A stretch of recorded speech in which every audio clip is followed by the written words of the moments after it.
the budget. The president, Betsy, thank you. Good to see you. The president is expected to miss the budget deadline for a third straight year, although he is claiming that Republicans don't want to work with him. Kevin McCarthy says he does. The Republicans will come out with a counteroffer at some point, possibly in the next week. Joining me now for more, Virginia Congressman, member of the House Budget and Appropriations Committee's Ben Cline. Congressman, good morning.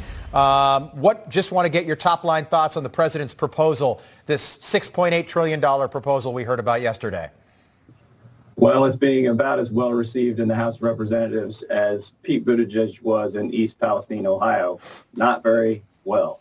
So massive tax increases, deficits as far as the eye can see. We need to get our fiscal house in order, and President Biden shows no sign of any interest in doing that. So it's going to fall to the House of Representatives. We will take the lead, and we will put out a budget that will balance and will restore fiscal responsibility to this nation. Okay, so you talked about balancing the budget. Take a listen to Joe Biden yesterday on the budget and specifically reducing the deficit.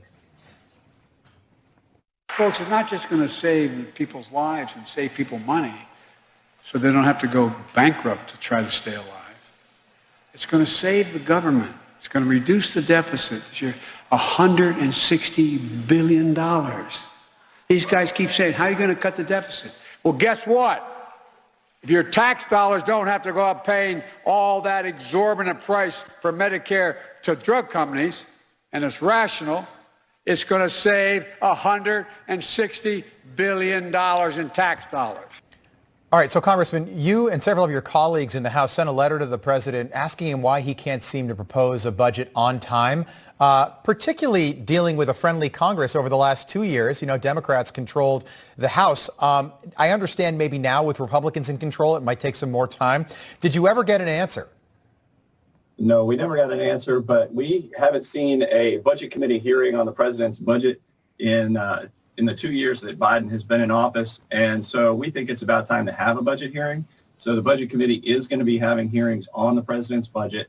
We're going to be digging into the numbers. You know, the idea that you somehow reduce the deficit by $100 billion when you're still running deficits at over $1 trillion into perpetuity, $1 trillion of deficit, when you're piling more and more onto the debt, onto future generations, when you're raising taxes on businesses that are going to get passed through in price increases to families, you're going to worsen inflation. These are the problems that were created by the Biden administration over the last 2 years. So they're just continuing and doubling down on the same problems with no solutions. We're going to provide solutions. We're going to make sure that we get America back on track and our fiscal house in order, whether the president needs to be dragged kicking and screaming to that table or not. Yeah, Congressman, $1 million question here. When can we expect a counter offer from House Republicans and Kevin McCarthy?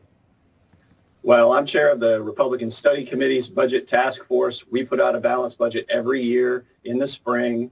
So spring is going to be starting soon. And so during the next couple of months, the Republicans will be putting out their budget.